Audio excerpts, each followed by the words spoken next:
Hey, Jeff Manaski here with Andrew Dominio, and recapping Super Bowl 51. I'm admittedly a Patriots hater, a Giants fan, but I don't. We're the only ones who seem to be able to beat them in a Super Bowl. So why I hate, I don't know.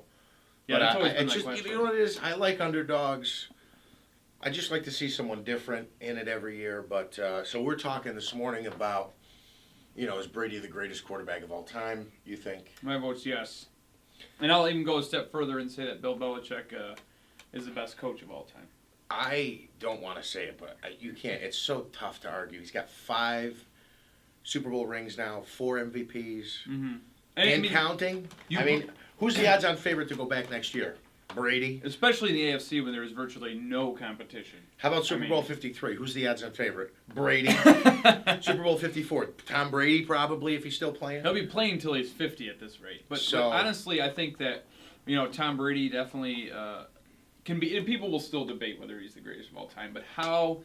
A lot of people, other than probably New England fans, there are still some other football fans that like Tom Brady, but everybody hates Bill Belichick except for New England fans. But you can't deny that this man, in an ever-changing game, from when he started in 2001 to now, is not the greatest coach of all time.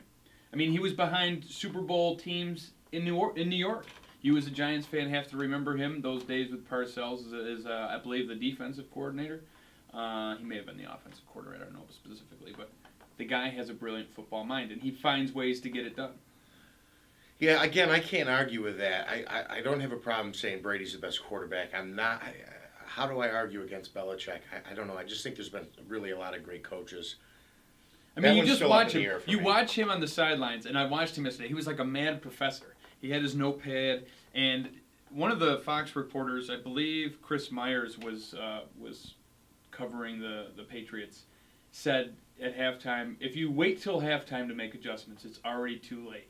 What he had to do was start making those adjustments that he would have made at halftime in the first or second quarter when they were starting to get behind. And I think that's where he has the edge. He's able to quickly think about it.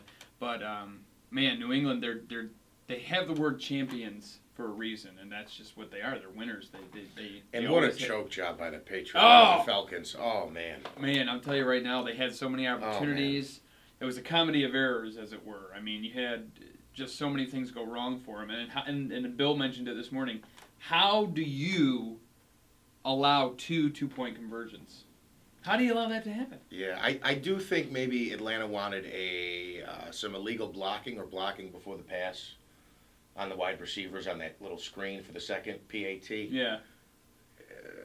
And I think there might be a case there, but whatever. It is what it is. You've made arguments before. I've made arguments before. But if officiating is something that you're relying on, you should never get to that point. Atlanta had a chance to put it away. 28-3, man. Yeah. Oh boy, that's rough. So, first overtime game. Yep. First quarterback with 5 rings.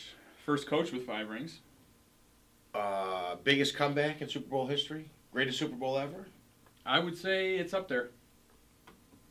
Trump's the president.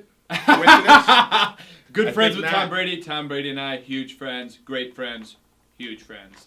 I think I know, but I think the second half is the best Super Bowl that there was. It was the good. First half was kind of dull, but it was good. The Patriots won. It's so funny too because I was actually rooting for them to come back the second half to make it a game. I remember you said that. And then they tied the game, and I was like, "Oh, they're gonna win now. This is terrible. Be careful what you wish for." So he's 5-2. So that's a tough thing to argue. I'm going to say yes on Brady. I don't want to give it to Belichick yet, but I really can't argue against it. I'm a yay for both Belichick and Brady. Comment below and let us know how much you hate the Patriots.